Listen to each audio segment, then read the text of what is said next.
اور جب وہ وقت ہاتھ سے نکل جاتا ہے پھر کیا ہے، پھر وہ ریپینٹ کرتے ہیں، پھر وہ افسوس کرتے ہیں کہ ہم نے اپنے وقت کو صحیح یوٹیلائز نہیں کیا۔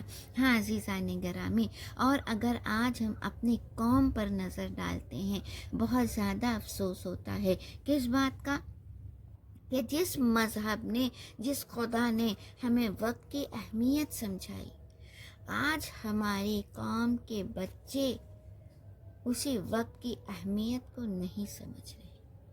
آج پوری مسلمان قوم تعداد میں اتنی زیادہ ہونے کے بعد بھی ہم تنزلی کا شکار ہیں، ہم جو ہیں بالکل بیکورڈ ہو چکے ہیں، ہمارا گراف جو ہے وہ بہت نیچے جا رہا ہے۔ کبھی غور کیجیے عزیزو کہ آج ہمارے اندر یہ تنزلی کیوں آئی؟ آج ہم جو ہے اپنے سماج میں، اپنے معاشرے میں، اپنی سوسائٹی میں پیچھے کیوں جا رہے ہیں؟ کیا ہم نے کبھی اسے ریئلائز کرنے کی کوشش کی کہ ہم آج جو ہیں، آج ہمارے اندر اتنی بیکورڈنس کیوں آ گئی ہے کہ آج جو چاہ رہا ہے، جہاں سے چاہ رہا ہے ہمارے اوپر ظلم کر دیتا ہے اور ہم اس کا دفاع بھی نہیں کر پا رہے۔ صرف بات اتنی ہے کہ آج جو ہے پہلے مسلمان جو ہے جب کہ ان کے پاس وسائل بھی نہیں ہوتے تھے، مگر چونکہ انہیں وقت کی اہمیت کا احساس تھا، کیونکہ وہ کردار کے غازی تھے، تو انہوں نے ہمیشہ کامیابی حاصل کر لی۔ لیکن آج مسلمان جو ہے وہ کردار کا نہیں بلکہ بات کا غازی ہے۔ اس لیے نتیجہ کیا ہو رہا ہے کہ آج ہمارے بچے جو ہیں، چونکہ وہ وقت کی اہمیت کو نہیں سمجھ رہے، وہ وقت کی امپورٹنس کو نہیں سمجھ رہے ہیں، تو آج جو ہے ہماری قوم جو ہے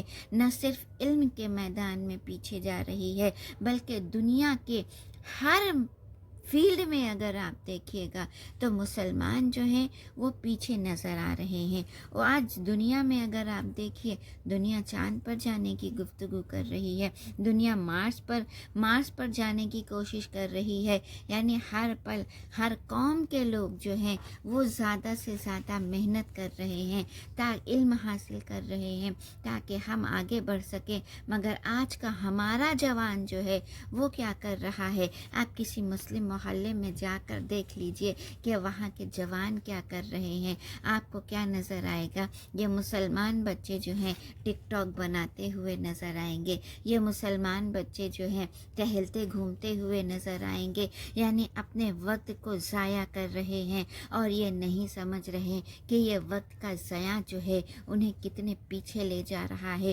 انہیں کتنے خسارے میں ڈال رہا ہے۔ تو عزیزان گرامی، بس میرا پیغام یہی ہے کہ خدا نے کیا کہا؟ خدا نے کہا کہ تم وقت کی اہمیت کو سمجھو۔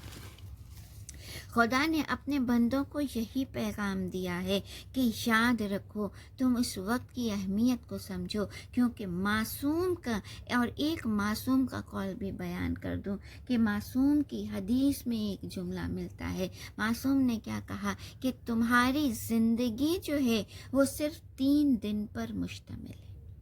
توجہ کیجیے، ہم اور آپ جب محاورے میں گفتگو کرتے ہیں تو ہم کیا کہتے ہیں کہ انسان کی زندگی صرف 4 دن کی ہوتی ہے۔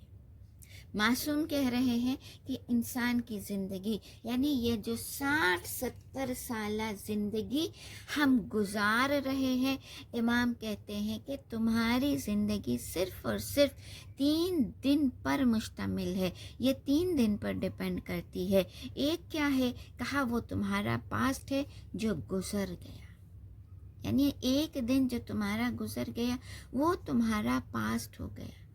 اب تم چاہے کتنی بھی دولت خرچ کر لو، تمہارا گزرا ہوا وقت کبھی واپس نہیں آ سکتا۔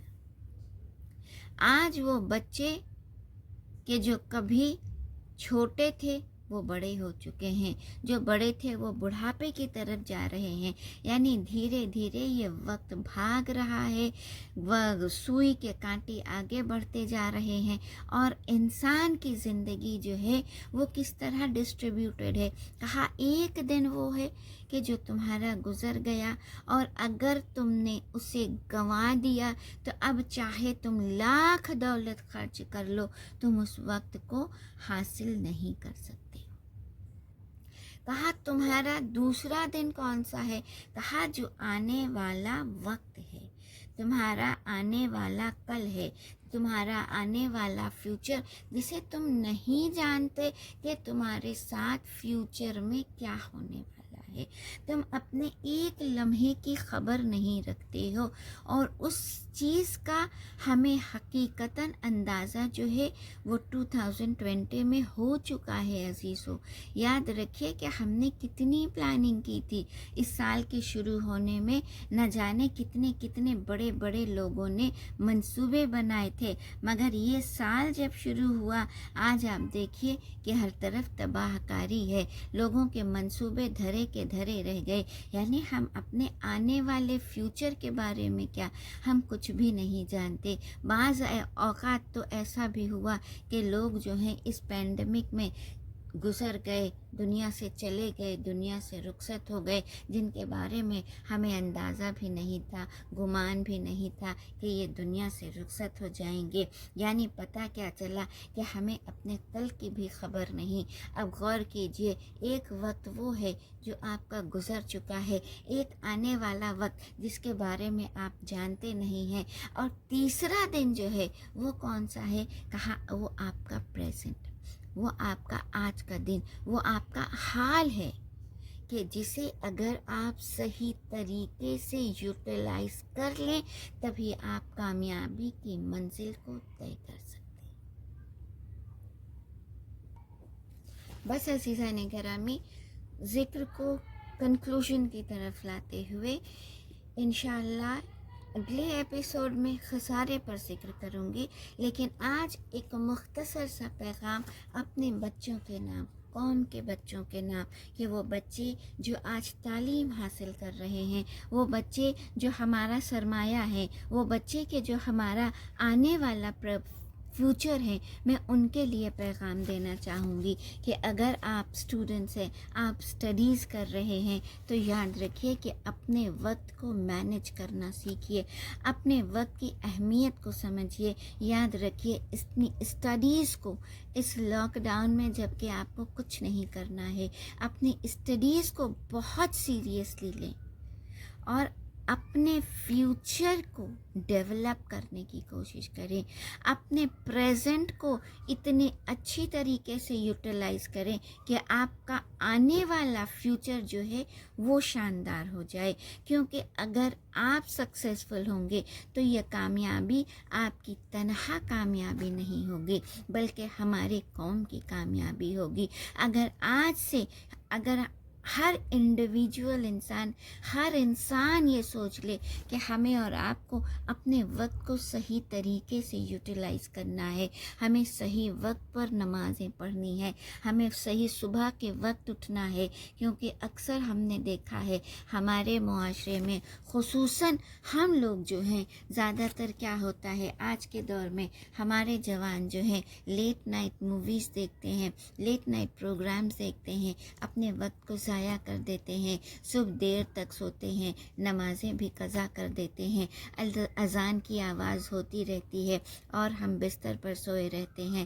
اللہ جو ہے ہمیں پکارتا ہے کامیابی کی طرف، اللہ پکارتا ہے فلاح کی طرف، اللہ پکارتا ہے عمل کی دعوت دیتا ہے، مگر ہم اس کی ساری دعوت کو اگنور کر دیتے ہیں۔ یہی وجہ ہے کہ آج جو ہے ہم کامیابی سے کوسوں دور ہو گئے ہیں۔